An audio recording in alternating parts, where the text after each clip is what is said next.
Hello students, कैसे हैं आप सब। आई होप आप सब अच्छे होंगे। आईसीटी वर्चुअल क्लासरूम में आप सबका स्वागत है। मैं विकास, क्लास 12th का मैथ्स हम करेंगे। ये आपका अरेंजमेंट लेक्चर है। यहाँ पे कुछ मैट्रिक्स के क्वेश्चन हम करेंगे मैट्रिक्स से रिलेटेड। तो पहले एक बार मैट्रिक्स को आप चैप्टर का नाम लिखिए। जो जो कॉन्सेप्ट आपने सीखे थे उनको एक बार रिवाइज करने की कोशिश करिए ताकि क्वेश्चन आप इजीली कर पाए। तो ठीक है बच्चों, अब क्वेश्चन लिखेंगे। अब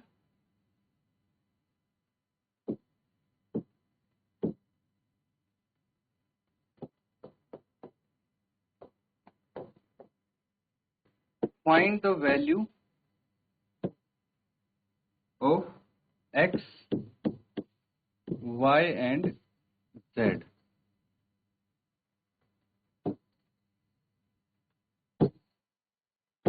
from the following equations। ठीक है, तो पार्ट 1 यहाँ पे आप लिख लीजिए। 4 3 x 5 is equal to y z 1 5।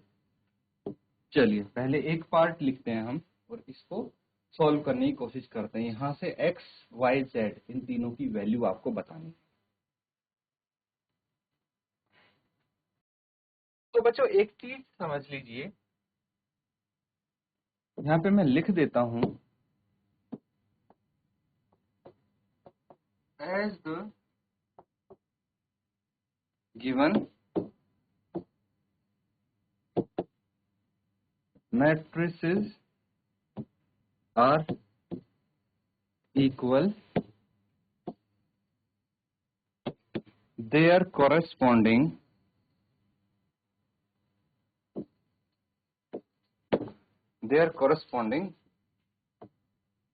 elements are also equal। मतलब कहने का ये है कि अगर ये मैट्रिक्स इक्वल हैं तो इनके कॉरेस्पॉन्डिंग एलिमेंट्स भी इक्वल होंगे। एलिमेंट्स मतलब भाई पहली मैट्रिक्स का अगर कोई एलिमेंट है A11 तो वो दूसरी मैट्रिक्स के एलिमेंट A11 के बराबर होगा। ठीक है, तो ये होते हैं कॉरेस्पॉन्डिंग एलिमेंट्स। ठीक है, ये इक्वल होते हैं। अब क्या करना है, कंपेयर करेंगे हम। कंपेयरिंग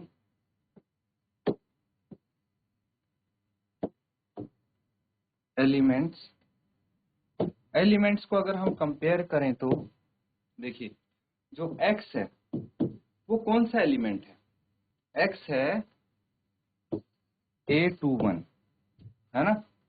A21 है तो इसका A21 एलिमेंट ये हो गया 1 के बराबर है। फिर y, इसका y A11 है तो यहाँ पे A11 4 है। z किसके बराबर होगा, 3 के बराबर, है ना। कॉरेस्पॉन्डिंग एलिमेंट्स मैंने इक्वल यहाँ पे लिख दिए तो वैल्यू आपकी इजीली आ गई है। आई कि नहीं आई। तो इसी तरह से आप इस टाइप के क्वेश्चंस कर सकते हैं। कुछ और पार्ट्स हम यहाँ पे लिखेंगे जो आपके लिए काफी इजी रहेंगे। नोट कीजिए इसको। चलिए एक पार्ट और यहाँ पे लिखेंगे आप। दूसरा पार्ट है इसका, x plus y to 5 plus z and x y. Matrix लिखिए जिसके इक्वल है ये 6 2 5 8। ठीक है, चलिए इसको नोट करके सॉल्व करें। चलिए बच्चों सॉल्व कर लेते हैं इसको। अब देखिए सबसे पहले हम क्या करेंगे, comparing corresponding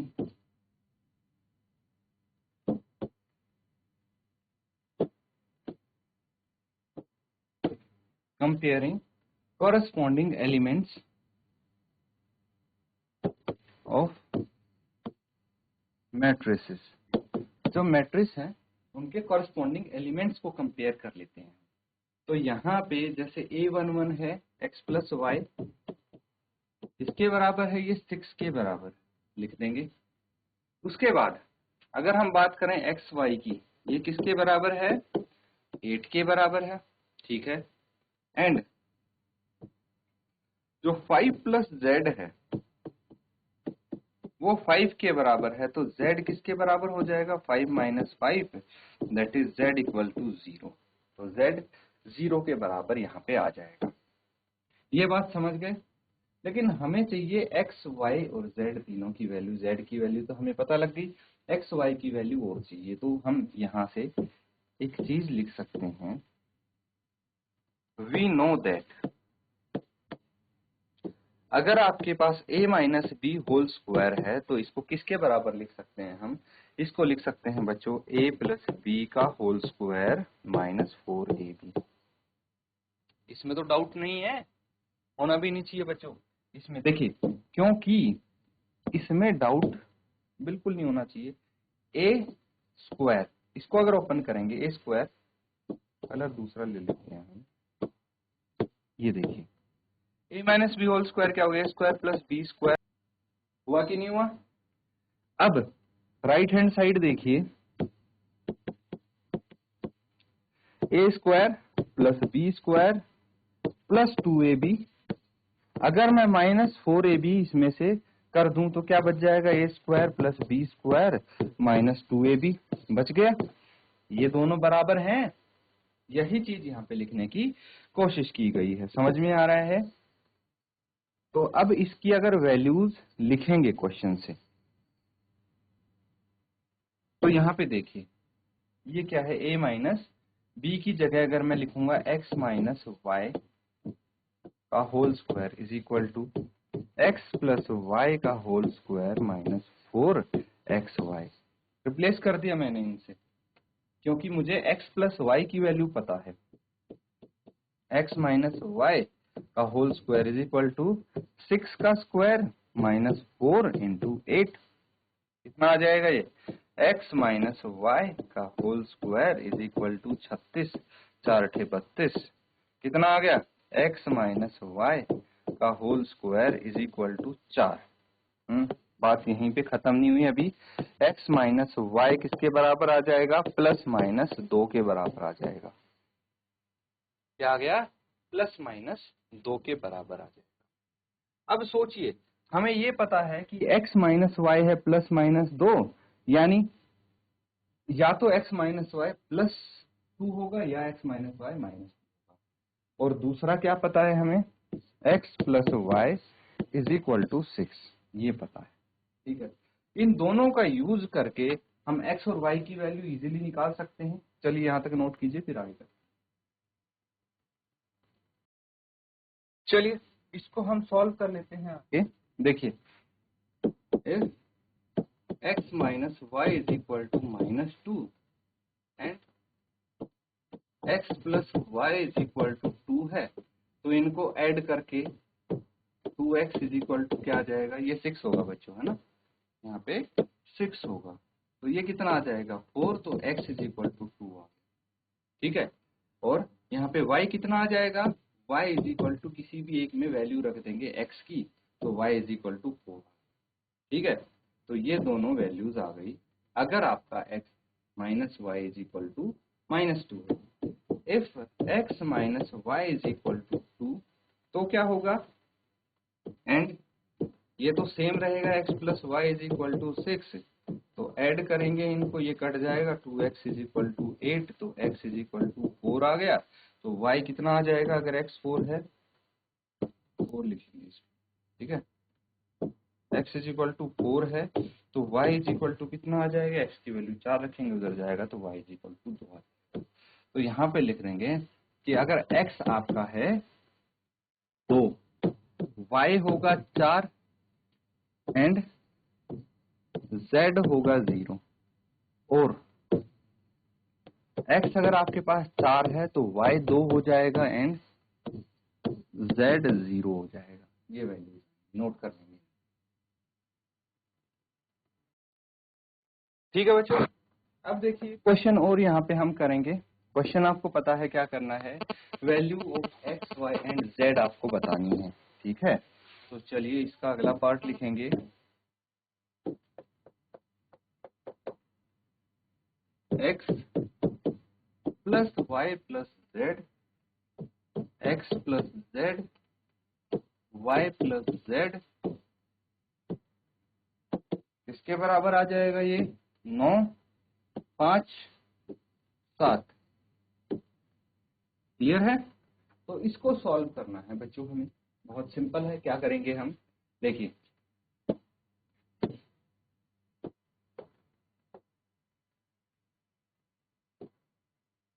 comparing corresponding elements. तो मैट्रिक्स इक्वल है तो कॉरेस्पॉन्डिंग एलिमेंट्स भी इक्वल होंगे। और यहां से मुझे एक चीज पता लग गई है कि x plus y plus z किसके बराबर है, 9 के बराबर है। इक्वेशन 1 मान लेंगे। x प्लस जेड किसके बराबर है, 5 के बराबर है। इक्वेशन 2 होगी। y प्लस जेड किसके बराबर है, 7 के बराबर है। इक्वेशन 3 होगी। 3 इक्वेशन। अब अगर हम ध्यान से समझें, from equation 1 and 2, equation 1 and 2 को देखिए। इक्वेशन 1 में है x plus y plus z और इक्वेशन 2 में है सिर्फ x प्लस जेड। तो अगर मैं यहाँ पे लिखूं x plus z plus y किसके बराबर है, ये 9 के बराबर है। ठीक है, एंड x प्लस जेड किसके बराबर है, 5 के बराबर है। तो 5 प्लस वाई किसके बराबर होगा, 9 के बराबर। y is equal to 9 minus 5, तो y इज इक्वल टू 4 आ जाएगा। कितना आ जाएगा, 4 आ जाएगा।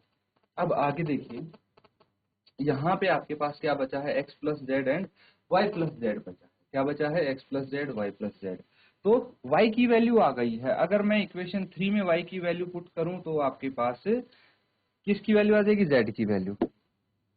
Put y is equal to 4 in equation 3।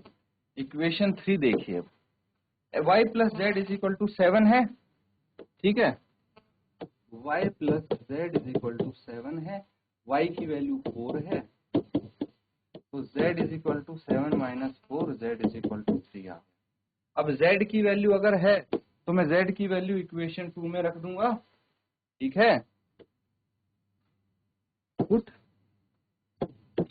z is equal to 3 in equation 2, x plus z is equal to, equation 2 में क्या है, x प्लस जेड 5 के बराबर है। लिख देंगे x प्लस जेड कितना है, 3 है, इज इक्वल टू 5। तो x कितना आ गया, 5 minus 3, x is equal to 2 आ गया। तो z आ गया, x आ गया और y की वैल्यू हमें पता लग गई थी 4। ये तीनों वैल्यूज आ गई। नोट कर लेंगे इनको। इस तरह से सॉल्व कर सकते हैं बच्चों ये क्वेश्चन। तो बच्चों यहाँ पे जो क्वेश्चंस हमने किए हैं मैट्रिक्स के प्रैक्टिस, इनको रिवाइज करें आप। इसी के साथ आज का सेशन यहाँ पे एंड करते हैं। Thank you and have a nice day.